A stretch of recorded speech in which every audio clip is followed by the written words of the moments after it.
Hi folks, this painting tutorial is flaming hot in this video sponsored by Hero Forge.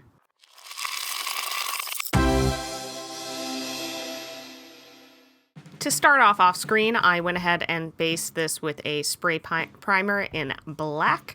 And first off, I'm going to paint in the flames as well as the skeletal part in Marrow White. Now, I could have based this in white and then painted the rest in darker colors, but I really wanted the flames to kind of pop out and really have a big contrast, so that's why I did black and then now basing in white. It's just going to let the colors of the flames really come across as much brighter than everything else.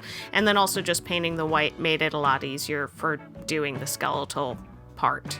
Now that the white is dry, we are going to go in and paint in the flames. So I'm starting off with Flash Gitz Yellow, and I have really watered this down. It is probably like 3-2 of water to paint, so a little bit more water than you have paint, and we're almost making a glaze with the paint, and it's going to go on, and because it's on that white, it is really allowing the color to kind of shine through, but we'll do multiple layers of the color to really kind of slowly build it up and then also blend in the rest of the flame colors.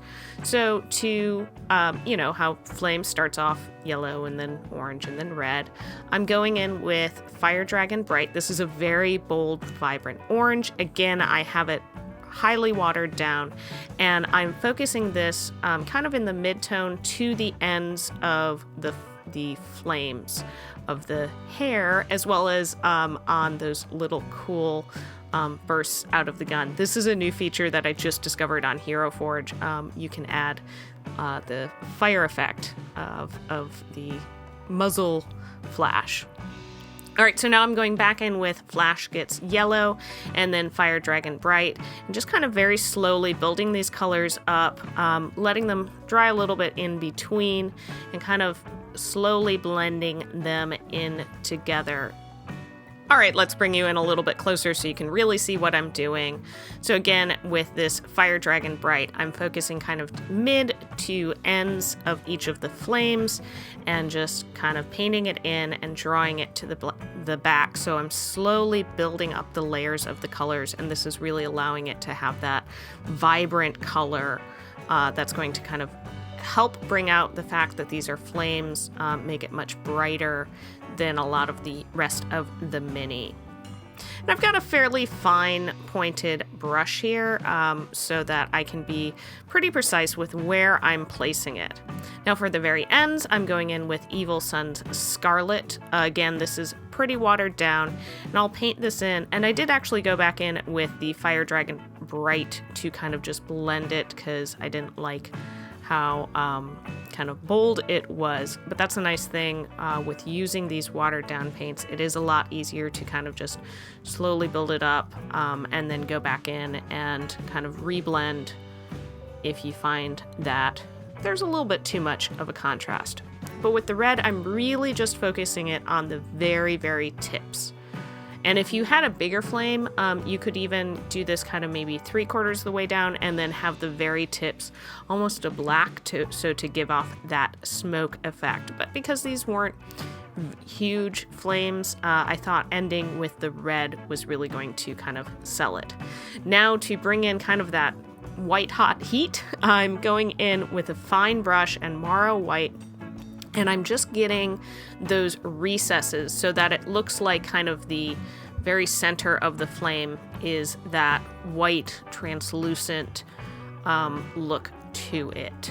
And I think this really helps with giving it that nice light aspect to it, where it really does look super bright, and kind of just put the little bit of a finishing touch on this flame effect. That's something that would be easy to kind of skip. Right, so to do the bones, I'm sticking with my old favorite, Skeleton Horde, Citadel CONSTRAST. Now I am going to go back in and touch this up a little bit later on, just because I found that the skeleton was such a kind of key part, with it being the face and all of that with this mini. I wanted to just kind of polish it up a little bit. So for the rest of the mini, I chose a lot more darker colors. So I'm going in with Kantor blue to do the blue jeans for this. And part of the reason I wanted to do that was that I wanted there to be a significant contrast between the main colors of the mini and especially the flames, but also a little bit of the skeleton. So to not leave the jacket just completely black, I'm going in with a kind of darkish gray, this Mechanicus standard gray, to base in. I'll do the jacket as well as the boots in this color, just to give it a little bit more dimension, because if I just left it that flat black, it would be a little bit too flat for my taste. All right, now here I'm going back in, as I said before, with Screaming Skull, focusing on some of the facial features, as well as I did some of the bits of the arm, just kind of bringing a little bit more dimension to this and letting the contrast kind of provide that base and shade, and then this is essentially just the highlight to it. And to add a little bit more dimension to the rest of it, I'm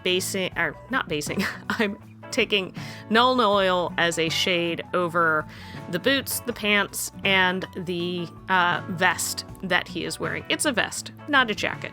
Maybe he cut the sleeves off of the jacket. I do like that Hero Forge has a number of these more modern styles as well as the sci-fi, so that even if you're not playing in a fantasy game, you can still find a mini that will work for whatever setting you're playing in. All right, so to do the gun, I'm going in with Ironbreaker, and I'm just focusing on the raised part. So oftentimes I'm using the side of the brush to do similar to like if you use the side of your brush to do an edge highlight. And this was just to kind of bring out some of those features, but let the black act as the shadow to it.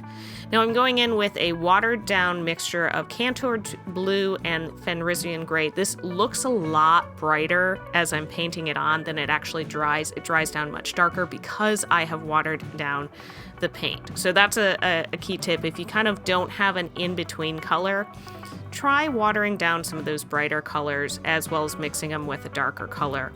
And that will kind of give you a little bit more of the kind of highlight that you might be looking for if you're painting darker colors. And then to add a little bit of detail to the vest, just to highlight some of the high points and features, I'm going in with Stormvermin Fur, just to get, essentially do an edge highlight around some of the bits of this vest. And the final bit, I'm going in with MEPHISTON Red to paint in this like second belt. I also used MEPHISTON Red on the guitar, and I wanted to use a red to kind of bring that flame color in, but I'm using MEPHISTON because it is a darker color, so it's still letting that Evil Sunz Scarlet be the brightest, most vibrant red on the mini to kind of allow those flames to really give that on fire, lit up effect. All right, so there you go. There is the finished mini. I did add a few details, the brown of the belt, adding a little bit of copper here and there. I've shown how I do kind of some of these details in a few other videos that you can go check out. And thanks again to Hero Forge for sponsoring this video. Hero Forge's online design tool makes it incredibly easy to build and customize your miniature. Its simple interface and intuitive controls put a variety of powerful tools to capture your creativity right into your hands. So head on over to heroforge.com and start building your own custom mini today. Hopefully this helps you if you are painting any kind of flames on your minis. And if you do use this tutorial, I'd love to see photos of how yours turn out or hear how it went for you down in the comments below. Do you have any additional tips for painting flames? let me know. And I'm always looking for new suggestions and tips and tricks that I can try out. Thanks so much for watching. Don't forget to hit that subscribe button, and we'll see you next time on Roll for Initiative. Bye!